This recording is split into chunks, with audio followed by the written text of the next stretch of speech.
jelema anu perang tertembak di medan laga li'ilai kalimatillah kadeleuna kurang dicacag tembak tojos pedang terus nama keraya di sorga ngaluhurkeun agama Allah ngeunaheun seungit bakalna di akhirat kabita kabeh jelema aya teh seungit amat saha ieu lah mujahid fisabilillah anu rohna pake ngaluhurkeun agama Allah. Cek jelema kabita amat hayang amat cek kena kos karari itu mal bisa ngeusan kuari mah alam lagi alam akhirat kuari nyeri kuari kadelehina dicacag Sidina Hamzah mas Sidina Hamzah dicacag-cacag pangheulana di akhirat bendera dicekel ku Sidina Hamzah yuk urang lamun ke Mekah di Uhud didinya kan urang zarah assalamualaikum ya ahla Uhud Sidina Hamzah anu geus dijelaskeun ku Kangjeng Nabi bendera mujahid fisabilillah serahkeun ka Sidina Hamzah mamang Kangjeng Masya Allah lamun kuari urang berjuang ngaluhurkeun agama Allah tertembak terpanah kemudian atuh ayeuna mah kitu dibeuleuh dan lain sebagainya kuari mah macam-macam di akhiratna deuleuh bendera Sidina Hamzah Masya Allah tah ngeri mana deui anu syahid nu syahid teh nu ragag di luhur tangkal brek ka handap nyeri ka deuleuh syahid asal iman ka Allah jeung ka Kangjeng Rasul ulah si siang-siang malingseng syahid teh budak cenah kunaon tabrakan nya sincek nya sincek syahid syahid tah mah nu kabeuleuh nyeri ka deuleuh nyadakeun seserian ku ari ya Allah ya Rabb nikmat cek cenah mun jaraho kageunahannya status syahid urang pasti nama ngadoa ka Allah hayang amat kabeuleuh hayang amat dicaci hayang amat disiksa di medan laga dalam rangka ngaluhurkeun agama Allah syahid awewe ngalahir kemudian aya kesulitan maut ku sebab ngalahirkeun syahid lobalah status syahid anu di akhirat bakal pangheulana ka sorga nu ti kelekep anu tabrakan asalnya nana iman ka Allah iman ka Kangjeng Rasulullah Muhammad sallallahu alaihi wasallam loba nah rumadak begitu kula diberi informasi aya nu kabeuleuh saha masyaallah oh masalah geus aya ti qodona syahid kula nikmat secara zahir menyeri secara batin nasya senyit lamun urang dibukakeun hijab ku Gusti Allah ka ambeul bakalna kula ngambeul senyit teh hiji di makom Siti Khadijah senyit luar biasa eta ge teu ngahaja jamaah do rombongan kula aya nu maot dibawa ka haram dikubur kemudian diuntit ku mobil ternyata teu kalacak wallahu alam di mana kuburanna lewat maklah asup kadinya zarah ka Siti Khadijah anehna ye aneh saat eta teh askar-askar nu biasa galak teh jauh teu kadeuleuan ya orang teu nanya teu naon nu biasa no haram haji ulang macana no haram haji iman teu aman bae horeng meureun deuk dipanggihkeun jeung seungitna Siti Khadijah kakarak saumur kula ka Mekah manggih sesengitan modal gitu. Nomor kedua ketika di Sidina Hamzah zarah bareng ieu milu jeung jamaah segen seungit pahara amat beres zarah kula nanya ngaji ngambil seungit di mana nya sadi keur zarah jangan teh cagian nu aya mah bau bae bau kula cagian atuh emang watak nya mah mandi sakitu teu mandi sakitu loba amban anu kaambe ku kula loba nu teu kaambe diajak zarah ku kula ka ditu ka wali di Garut aya angin eta teh bapakna Syekh Abdul Muhi Pamijahan angin sok gede masyaallah duaan jeung besan ti Bandung oh barang aya hadir berarti geus beres teh zarah turun di gunung nanya Pak Haji tadi geuleuh angin di mana sih tadi di Haruto sakitu emang aya angin ya Masya Allah mah aja neuleuh teh angin sakitu gedena muter henteu coba teu naik neuleuh mah heran ambeun teu ka ambeunnya nama angin teu neuleuh sieun ditanya ada Jamilu nya neuleuh angin emang aya angin ngan nya nama tah rada ngabohong saeutik aya nya nyawaina eueuh asli nama jadi tukang geus ieu jeung isi pasti di sia itu neuleuh bae ribut cenah duaan emang anak buah teh kos kari itu lucu gitu tak aya duk angin sakitu gedena teu kadeul sababaraha kali ziarah ke para wali ke para ulama sok aya papanggihan ulah sok nanya bae henteu bae nya henteu encan kebal ziarah ka guru kula di Garut set aya di angin set muka lawang biasa set tiis tanda kehadiran beres ziarah nah gade kayaknya maja tadi aya nyendel angin emang aya angin wah cekula ieu mah hijabna gede jasa meureun karung malulunya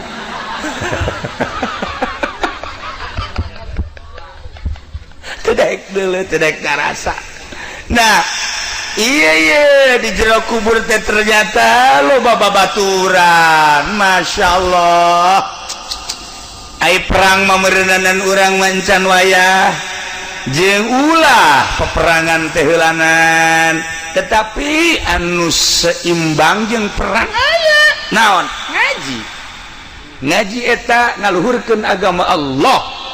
perang ngaluhurkeun agama Allah dina pada ngaluhurkeun agama Allah nah aku nu mantak santri-santri eta mujahid fisabilillah tentara Allah kurang neuleuh di pondok pesantren eta keur jadi tentara Allah nya mah henteu ngaharepkeun naon hiji bae hayang bisa ngaji hayang wawuh jeung Allah tentara Allah aya anu tentara Allah mingguan ieu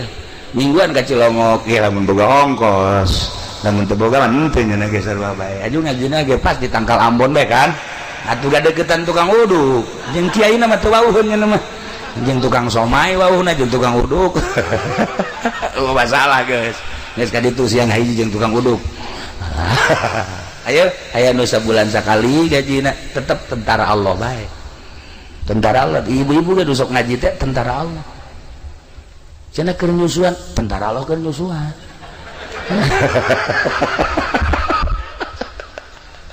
cenah jarore atuh tentara Allah mah tilok anu kasep tilok anu geulis jarore engke di akhirat geulisna mah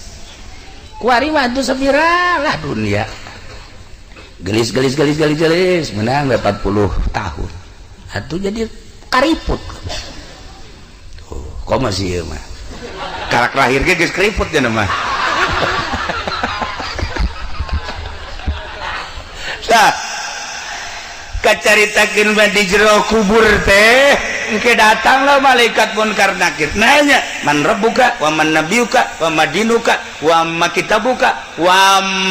man ikhwanuka nah wa ma kiblatuka wa man ikhwanuka eta nu bakal ditanya geus ulah hese-hese apalkeun ti kuari yang pertanyaan di akhirat man rabbuka Allahu rabbi wa man nabiyuka wa Muhammadun nabi wa ma kitabuka Al-Qur'an kos teka bae sia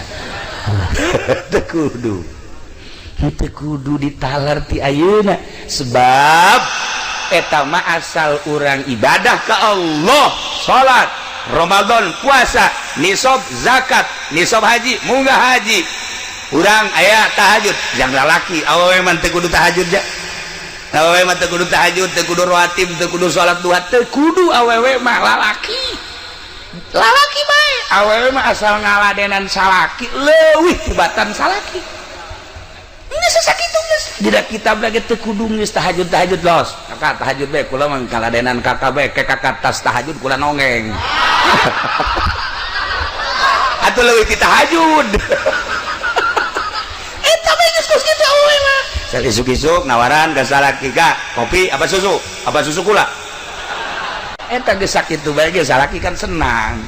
aing tiba heula mah sia nawaran kitu aing atuh ngeunah ieu mah kakak kuari kakarek nyahona tiki uci kamari ngaji kan tadi mah teu nyaho oh lamun keur ti buang ora mah aing senang ieu kos kieu bu ya awak aing datang ka kuru mikiran sia aing kuari mah aing atuh bakal lintuh ye Mal kebal deui cak pamajikanna Kak bisi kurang laden bisi kawin deui bener tah sia bener ikhlas pokoknya kakak kawin deui kayak kula balik kayak bapak kula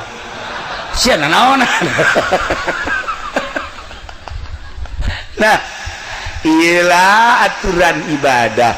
awe masa kaburuna bae lantaran ngurus anak ge ibadah nyapuan ge ibadah ngombah piring ge ibadah mang masakeun salaki ge ibadah salaki bisa teger tahajudna lantaran pamajikanana ngaladenanana kakak besi tahajud kurang kopi tah kopi tah kukula disade kurang amis gula tah ieu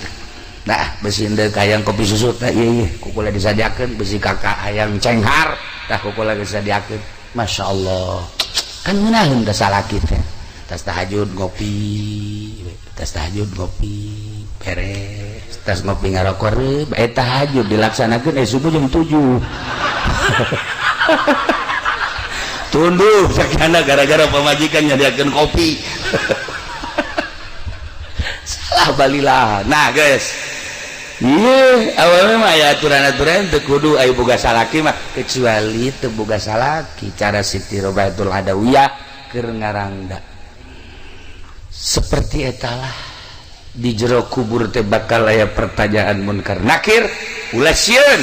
sebab nu ngajawab lain urang nu ngajawab amal ibadah urang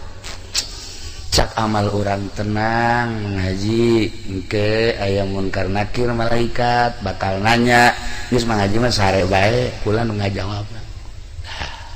kan ngeunah mengaji ge mengaji ieu mengaji di tukang kamang haji mah beda haji pendi sakedeung deui bakal aya malaikat munkar nakir bakal nanya pertanyaanana sulit luar biasa bongan mang haji di dunia na luca lecet teh ibadah bener ge ibadah tapi teu pati bener ibadah itu tanggung jawab ieu los kumaha mang haji bae ayo sia dikitu itu kunaon ka kuluhum bukunya anak seperti etalah ya Allah ya salamet orang bisa ngajawab pertanyaan munkar nakir salametlah selanjutnya cilaka orang tuh bisa ngajawab malaikat munkar nakir cilaka selanjutnya loba proses-proses hisab anu bakal ku urang dilaksanakeun Masya Allah. Nah ujung-ujungna mah kan ke surga jeung neraka ujung-ujungna terakhir baheula teh di Bagdad aya hiji lalaki boga pamajikan kemudian boga anak 3 eta lalaki teh usaha mah usaha tapi ku Gusti Allah dikersakeun teu maju-maju manehanana kulimah kuli tetapi gajihna teh ieu teu nyukupan kana kahirupan keluargana usaha naon bae ternyata orenganan teu nyukupan nyana ngobrol jeung pamajikanana aduh ieu urang dibere susah amat Gusti cek pamajikanana heueuh nya deuleu batur mah jang geus hararebat kok urang susah amat tidinya terus kunyana dilakonan susah kadang isuk-isuk bisa dahar sore-sore mah henteu kadang-kadang sore bisa dahar jang isukan mah henteu susah anu luar biasa dilakonan hirup susah ku keluarga tersebut mang bulan-bulan bahkan aya tauna lain teu usaha tetapi Allah ngersakeun susah lain teu kuli tapi Allah ngersakeun susah hese lamun geus dikersakeun ku Gusti Allah susah nyana tengah penting ngadoa ka Gusti Allah ya Allah ya Rabb abdi geus galaksanakeun hirup sabara taun susah luar biasa tatangga sekitarna maka deuluna jala lembar kemudian babaturan abdi jala lembar abdi anak geus 3 pamajikan ieu ngarasa susah sulit nyangakeun sadaya-daya Gusti ulah dibere susah-susah teh Gusti dikabul dalam rangka ngadoa sapeting 2 peting 3 peting patu datang ke 7 peting nyana ngadoa Allah mere inten mutiara plak 2 leungeun katuhu hiji leungeun kaencah hiji Waduh, cak ya parah ya. Aduh, datang ka ibas seserian, naon ka seserian? Bukan naon emang. Tah mutiara hiji, nanti mana kan? Ngadoa ka Gusti Allah, diijabah ku Gusti Allah. Pamajikanana langsung seserian. Berarti urang kuarima ti mimiti isukan meureun urang lain jelema susah deui ka. Geus pokona mah jual isukan, naon kahayang, imah, kendaraan dan lain sebagainya. Geus urang mah kuaringis nangti Allah ieu. Muhun atuh. Langsung isukna dibawa ku pamajikanana ke pasar. Eueuh nu daekeun nebak ku mahal-mahalna. Ieu mah inten mutiara teh buatan mana? Ditimbang teh sakitu poharana hese atuh ieu mah meulina tukang emas nu ieu geus teu kabelieun, tukang mutiara ieu teu kabelieun, tukang mutiara ieu teu kabelieun. Ayalah tukang mutiara nu hiji lamun dek dijual mah ulah hijian semplekeun bae cak cenah sebab mahal jasa ieu mah moal kaduitan bebeja deui nya ka salakina kakak seperti cenah ka mutiara geus ku bae isuk bae jadi beuk sore kunaon ai penting manehanana ngimpi kiamat barang ngimpi kiamat langsung ke sorga barang lalakon ke sorga aya 2 bangunan imah waduh bagus kan lamun urang nyaritakeun eta imah bagus tuh bagus biasa bae tapi lamun itu imah bagus tuh wah eta mah bagus rada bagusan berarti kalau lamun imanu itu sama budak bagus jasa berarti saya hebat kan pas ke awewe itu awewe gelis tuh gelis biasa baik tapi lamun itu tuh itu bapak tuh mantap tuh gelis jasa tuh mah nah itu gelis jasa berarti lamun itu tuh itu mah tak geus pohara geus berarti geus pohara tah mah geus aji pendi barang neuleuh ge kadinya langsung ngaguling make up langsung kasurupan berarti kan gelis jasa iya bahkan di sorga ya Allah ya Rabb begitu datang ke sorga dulu 2 bangunan sakitu hebatna nanya ka malaikat ayata naon woi istana menang teh kula kadinya menang sok di dulu ai istana jang sae sebenarnya cak malaikat jang anjeun jeung keluarga anjeun jang saha jang anjeun geus disadiakeun ku Gusti Allah. Ya Allah, coba-coba gue ke hareup ka jero pas datang ke jero kentengna eueuh 2 cek nya malaikat ieu bangunan sok ieu hebat kok bocor masa sih di surga anu bocor kieu cek malaikat teh bongan ente ngadoa ka Gusti Allah dicokot 2 kenteng dibuktikan mutiara lamun teh mah maneh tahan dina kasusahan teu ngadoa atuh moal bocor ta ieu teh dicokot tina kenteng dibuktikan mutiara terserah eta tah mah lamun deuk ditabal dibalikeun teh mutiara lamun teh mah ku ente dijual teh mutiara pake sesenangan di dunia atuh ente ka surga bocor hudangnya nah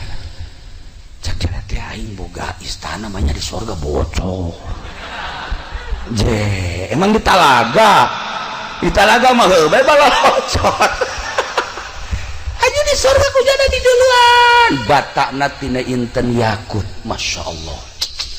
jendela-jendelana jeung lawangna tina emas nu lain emas model di dunia ya Allah ya Rabbi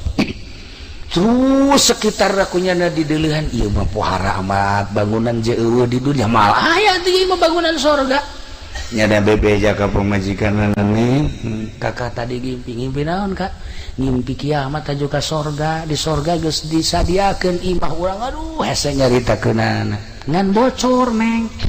masa bocor di sorga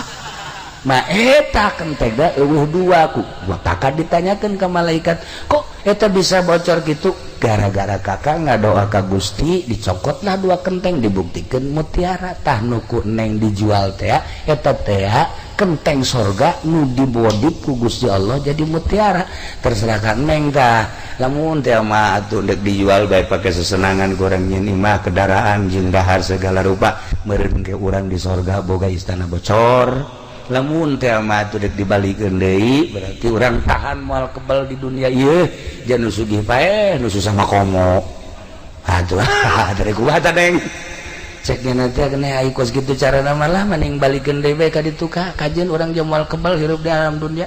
urang kuari umur teh meureunanan geus aya 35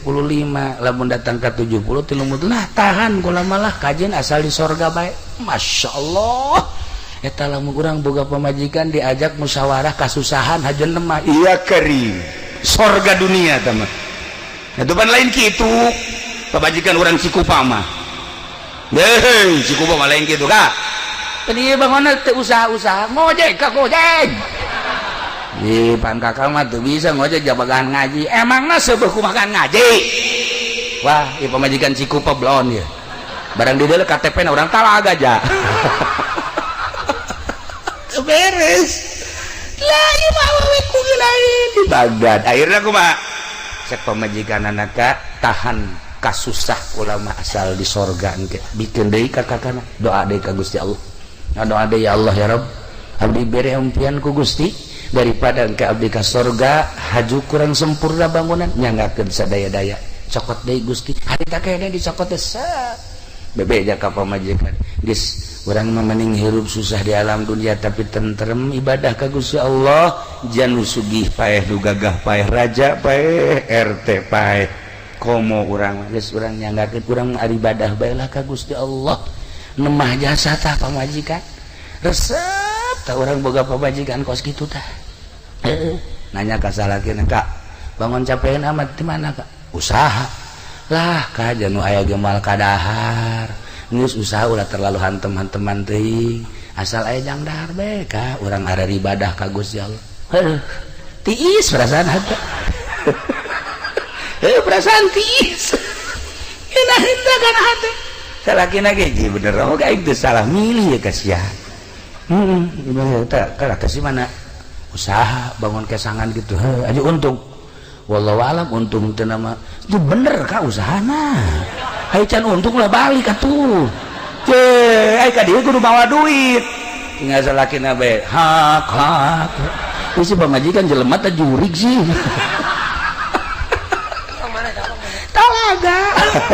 tapi lain Talaga dieu Talaga seberang ka ditu nah iyalah para jamaah kaum muslimin wal muslimat rahimakumullah nu sugih nu gagah pejabat abri TNI kiai ustad santri masyarakat lalaki awewe artis masyarakat biasa ujung-ujung nama maut perhitungkeun ku urang diri urang ketika maut geus puguh kiai mah maut loba amal na maca Quran sholawat zikir geus puguh ustad mah paeh teh maca Quran sholawat zikir salat geus puguh santri mah maot ketika abuya anakna maot di bejaan sareurik pan ka bebiha putra maot udah tabrakan masalah